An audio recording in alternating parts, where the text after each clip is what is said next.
Go to File, New. You will have a profile.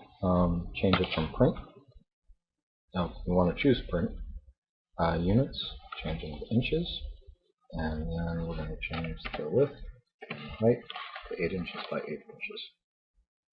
And we can also do the name, Snyder, Project 2, Assignment 1, Grid. Okay, so the next thing we want to do is we want to turn some things off. By default, there's a thing called Smart Grids that is usually on. Let me just show you what it does. If you have certain elements that are lined up with certain other elements, you see that green? That basically is a smart guide.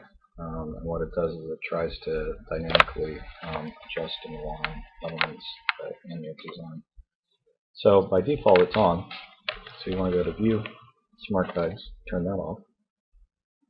Also by default, if you have two shapes, and you go to draw the one shape and put on top of the other, it will have a tendency to snap. And we don't want that because we're going to be using a grid, so go up to View, Snap to Point, and turn that off. So now we want to turn on Show Grid. And there we go. And then we also want to go and we want to turn on Snap to Grid. So now anything that we draw will automatically align to the grid. To adjust the grid, we want to do some changes. So we'll go to Edit, Preferences, Guides and Grid. I'm going to change the color so it's a little bit more visible. Let's try light blue. Grid line 1 inches, keep that fine. What you want to do is you want to change the subdivision to 12. Reason being, if you do 10, it's hard to do quarters and thirds. If you do 12, you can do quarters, thirds, sixths, halves. So it's a lot more flexible, especially while we're making new letters. So hit OK, and then we have that set up. And let's zoom in and start doing some work. So, so now we'll a little too far. Okay, so let's just make a basic shape. So let's say that we're going to draw out here. Now the first thing you want to do is you'll see how this is white and you can't see the grid. You want to turn off fill onto the objects so that we can see fill. Then we're going to do the same thing over here. I'm going to draw this one. And we're going to draw the third one, and now we have an H. Now the problem with this is three separate shapes, so we have to figure out how to combine them. The way you do that is we're going to go to Window and we're going to open up what's called Pathfinder. And this is a really handy tool. And in 3D programming and in math, these are called Boolean operations. You can basically take two shapes and combine them, subtract one shape from the other, which creates what's called a compound shape, or you can do an intersection or reverse intersection. So we'll work with these, but the two that we're going to look at today are basically these two.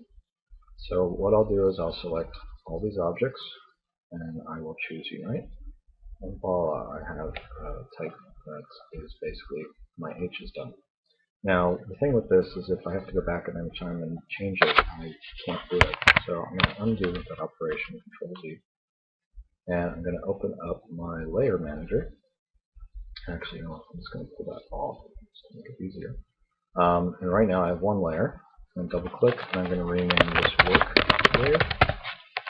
And I'm also going to open up the options for this. Let's add another layer, new layer. Okay, and this is going to be final layer. And you'll see there's also an option for print that you can turn on and off. So if you hit the first layer, you can turn the print off for that one. Okay, so right now, if I select these items, you'll see they're all blue, but that basically means that they're on this layer. So I'm going to select all these items. I'm going to do copy. And now, instead of the work layer, I'm going to highlight the final layer, and I'm going to do edit, paste in place. Now it's pasted directly on top of it, so it's a little hard to see, but you'll see that it's outlined in red now. If I use the eyeball to toggle off back, it's still there because it's on this layer now.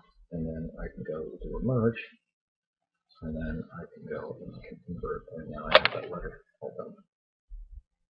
And turn that off, and if at any time I need to go back, there's my other version. So you have the two versions basically appearing side by side. So let's do some other letters to kind of look at some other things. So come around and let's do an O. So go back to my work layer on my final layer. I'm going to draw out an O, and you can do a different shaped O if you want. It doesn't have to be square. And then I'm going to come in and I'm going to add the inside. Now I'm going to add fill to these so you can see what's going on. This one's going to be yellow, and then let's grab the other one and make it red. Okay. So you can see we have two squares. This one's on the back, this one's on the front. We're going to use this as a cookie cutter to cut out from the back. And if you forget, it'll say minus front. So the object that's in front of the other will get cut out. So I'm going to copy these, copy, go to my final layer, to edit, paste in place, put the minus front, and now I have that shape. I can invert it, and I can turn off the fill, and now I have the letter O done.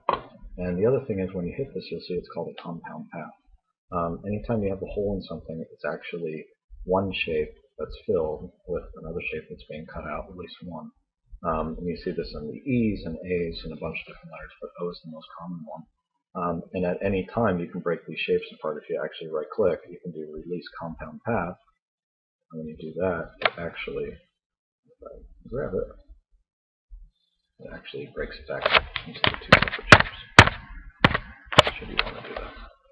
Okay, so we're done with that. And let's look at another way that we can make the O, which is once again a compound shape, but a different process. That was a subtractive process we just looked at. If we want to do an additive process, let me go back to the work layer for this. Okay, and let's invert this. And we will draw one box there, second box here, third box there, fourth box there. Now I'm going to grab all these and basically unite them, and you can see that it created a compound path, even though I used additive elements to combine it. So we get slightly different results when we do that. So that's something that you can look at. There's always two different ways that you can draw this stuff.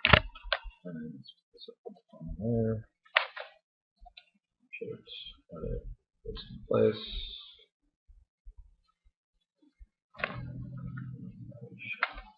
Okay. And if you have some details, it looks like I got the snapping off. If you have little details like that, don't want them for the time being. We'll deal with them later in this project. Okay, so we got O's, different types of O's. So how about a letter like the letter A?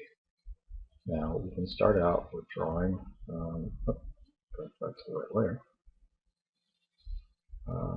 drawing, and what I want to do is I want to rotate this. Now I can rotate it using the rotate tool, or we can just go here and rotate it. But the problem with that is I don't know what the degrees are. So if you select the rotate and you double click, you get a rotate dialog. Toggle on preview so you can see what you're doing. So let's see what happens if we do 15. Let's try 5. 5 looks a little aggressive, so let's go to 20. And OK. And now I can take this and I can move this over. Now I want another one, so I can actually go back and double click. And instead of applying 20, I want to do negative 40 and create a copy. Now I have two that are the same angle. So now I can move the one, and what we need to do is extend these out above the box that we're working in.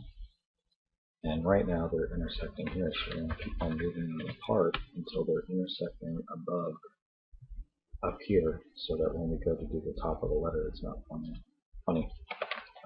Actually, let me shift these over a little bit to the left. And now the other thing we need to do, and I'll zoom out one for it, is basically come in and grab the bottom and extend the bottom out past the box. So I have those two shapes. And then the final one is to actually draw out part that goes across, and you don't need to hyperextend this at all. You don't need to do that. Just basically stop it inside the square somewhere. So the other two things we're going to need is we're going to need to subtract from the top up there, and we're going to need to subtract from the bottom down here.